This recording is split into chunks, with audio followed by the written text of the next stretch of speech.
I had an uplifting experience of my own recently at my daughter's high school commencement, and not only because I am so proud of her accomplishments. I was lifted by how success and achievement are understood at this high school and were so enthusiastically acknowledged. A big part of the spotlight during the ceremony was reserved for those seniors who excelled at serving their fellow students and our community. I've attended just a handful of graduations, but I recall service awards being a brief and perfunctory footnote compared to the accolades reserved for the best and brightest, the smartest, most athletic, most talented, most popular.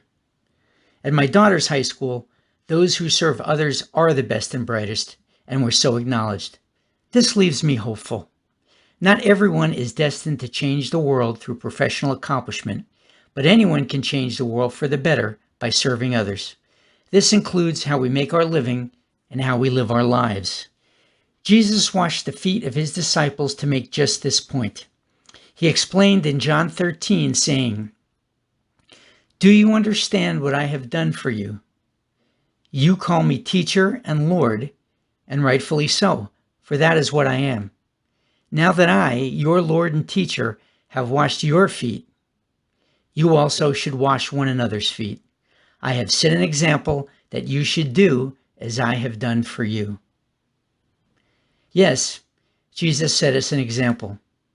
In his time and place, walking barefoot or in open-toed sandals along dusty, unpaved roads was a way of life. The washing of one's feet was as routine and necessary as washing our hands is today, but because of the human anatomy, not nearly as easy. Back then, the washing of feet was a service performed by the household servants for the master, not the other way around.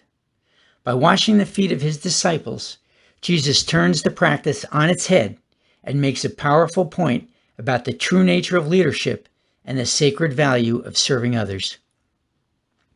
What other king or queen in history preached that, let alone a king who really was divine? The notion is radical in history and counterintuitive to this day, that you receive more by giving than by taking. It seems preposterous until you witness how well it works and how true it is. If I had to distill the key to business success, in my experience, I would say it is considering the needs of the other person first and before your own benefit. If your business is set up correctly, you will benefit and profit by meeting their needs. You serve yourself when you put your clients first. That's the way it works. And that would be the crux of my commencement address, should I ever be asked to give one. I have found personal relations to be no different, but I will defer to someone more accomplished in these matters than I am, a fellow choir member who, in the middle of celebrating 65 years of marriage, answered the following when I asked him the key to a successful marriage partnership. He said that each partner has to give 60%. I will admit to being a bit dumbfounded for a beat or two until I got the math and got his drift. He was saying that both partners have to go more than halfway to make it work. I've come to realize how right he is. This season, I witnessed a graduating high school class, buoyant with hope and energy, dreams and ambitions, go off into the world with this powerful message about serving others ringing in their ears. It left me hopeful and uplifted. The musical pairing this time is a song of mine called Heart of a Servant, which is my hope for myself.